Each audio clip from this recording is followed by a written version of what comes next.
विष्णु शंकर जैन वकील हमारे साथ जुड़ चुके हैं। विष्णु, आपका बहुत बहुत स्वागत है जी न्यूज पर। लेकिन जिस तरीके से ये दो मूर्तियां मिली हैं, ये बहुत क्लियर हो चुका है कि बहुत सालों से एक रहस्य को छुपाने की कोशिश की जा रही थी। जी देखिए, हम लोगों ने हमेशा से बात कही है कि संभल में 68 कुएं हैं और वहां पे वो पूरा परिसर जो है वो मंदिर से घिरा हुआ परिसर था और तीर्थ क्षेत्र माना जाता था। समय जैसे जैसे बदलता चला गया, वहां पे डेमोग्राफिक चेंज होता चला गया। जितने कुएं हैं, जितने तीर्थ क्षेत्र का जितना एरिया है, वो सब डिमिनिश होता चला गया, वो लुप्त होता चला गया। तो आज मैं प्रशासन को बहुत धन्यवाद देना चाहता हूं कि उन्होंने जो संभल की कल्चरल हेरिटेज है उसको जो रेस्टोर करने के लिए काम किया है, बहुत बड़ा साधुवाद के पात्र है। और साथ ही साथ मैं ऐसा मानता हूं कि आगे आने वाले समय में जो ये पूरी ड्राइव चल रही है कि वहां पे जितनी कल्चरल हेरिटेज है उसको रेस्टोर किया जाए, इसमें और प्रगति और ज्यादा सफलता मिलने वाली है। विष्णु, क्योंकि जिस तरीके से जामा मस्जिद की बात करें, सर्वे को लेकर जिस तरीके से वहां पर बवाल हुआ, लेकिन इन सबके बीच में अब आपको लगता है कि संभल में जब ये मूर्तियां मिली हैं, साथ ही मंदिर के कपाट खोले गए, कई ऐसे रहस्य थे जो खुलकर अब सामने आ गए हैं। इससे आप लोगों के केस में जामा मस्जिद को लेकर खास तौर पर फायदा होने वाला है आने वाले समय में? जी बिल्कुल बिल्कुल फायदा होगा। उसका कारण ये है कि हमने जो नक्शा दिखाया है, हमने जो मैप बताया है, वो बहुत पौराणिक मैप है, जिससे साबित होता है कि वहां पे तीर्थ क्षेत्र था, कुएं थे और काफी मंदिर थे। 68 कूप थे और मंदिर काफी थे। और जब आप बगल में कुएं निकल रहे हैं, मंदिर निकल रहा है, तो जो हमारा ओरिजिनल नक्शा है वो एक्चुअली इस समय प्रूव हो रहा है। और मुझे ऐसा लगता है कि जब आगे ये केस सुप्रीम कोर्ट अपना स्टे हटाएगा, अभी तो सुप्रीम कोर्ट ने सारे मामलों पे रोक लगा रखी है, स्टे का रखा है। इनफैक्ट डबल स्टे है, एक स्टे संभल के मामले में और एक जनरल स्टे सुप्रीम कोर्ट ने भी 12 दिसंबर को दिया है। तो मुझे लगता है कि जब ये सारी चीजें लिफ्ट होंगी, स्टे हटेगा, तो जो हमारी कल्चरल हेरिटेज और जो संभल का सच है वो सबके सामने आएगा। विष्णु जी, लेकिन ये कौन से लोग हैं जो इस रहस्य को छिपाने की कोशिश कर रहे हैं? क्योंकि 40 साल बाद जब मंदिर के कपाट खोले गए हैं तो कई ऐसे रहस्य हैं जो सनातन धर्म से जुड़े हुए थे, वो अब सामने आ रहे हैं। देखिए, ये वहीं के जो अपने लोग हैं, जिन आप देख सकती हैं कि 46 ईयर्स के बाद जो मंदिर खोला गया है, वो कौन से लोग थे जिन्होंने 46 ईयर्स के पहले मंदिर बंद किया था? वो कौन से लोग थे जिन्होंने वहां पे हिंदू समाज के लोगों की निर्मम हत्या की थी और उनको आज तक न्याय भी नहीं मिल पाया, कंपनसेशन भी नहीं मिल पाया? तो जो जिस तरह से वहां पे डेमोग्राफिक चेंज हुआ है, ये बहुत बड़ा कारण है। और मुझे लगता है जब इसकी जांच होगी, इंक्वायरी होगी, तो ये सारी बातें उभर के सामने आएंगी।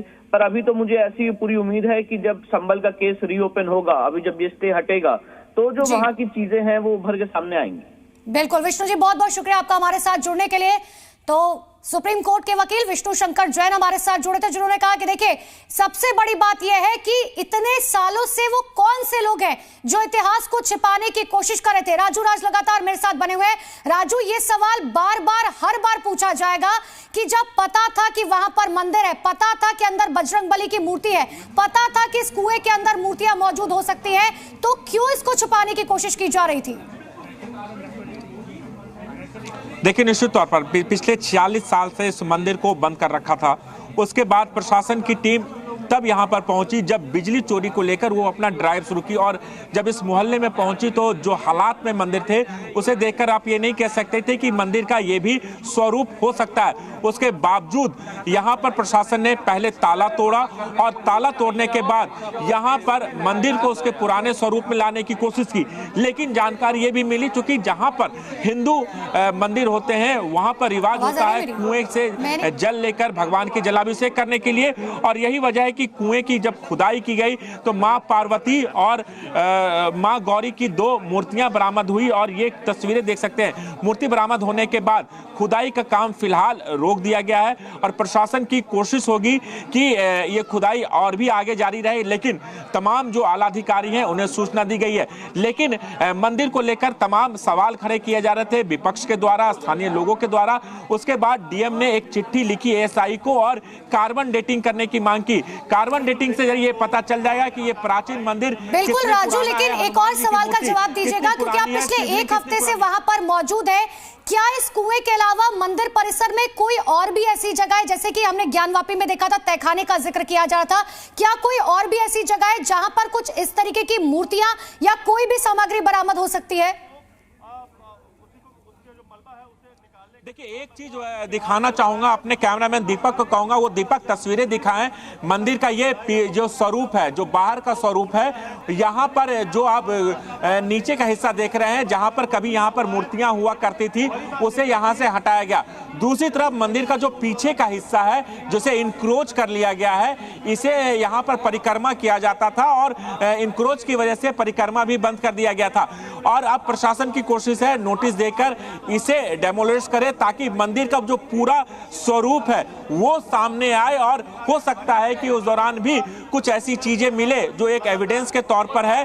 और आसपास का इलाके पे, जहां मंदिर के पास सटा हुआ जो इलाका है, जहां पर हमने बताया था कि कैसे वहां पर एक कमरा बना लिया गया था, वहां भी साफ कराया गया है। और वहां से लेकर मंदिर का जो नक्शे में जितना जगह है, उस जगह को भी ढूंढने की कोशिश की जाएगी, ताकि जो स्वरूप है मंदिर का वो पुराने स्वरूप में आ सके। कि मंदिर का जो सरकारी जो नक्शा है, उस नक्शे में कितने एरिया में ये मंदिर हुआ करता था, मंदिर का जमीन कितने पे थी और मंदिर का पूरा स्वरूप क्या था, वो तलाशने की कोशिश जरूर प्रशासन की तरफ है। और यही वजह है कि कुएं की खुदाई कराई गई। यहाँ पर जब हम पहले दिन आए थे, यानी 2 दिन पहले, यहाँ पर आपको पता नहीं चल सकता था कि यहाँ पर कोई इतना गहरा कुआं हो सकता था।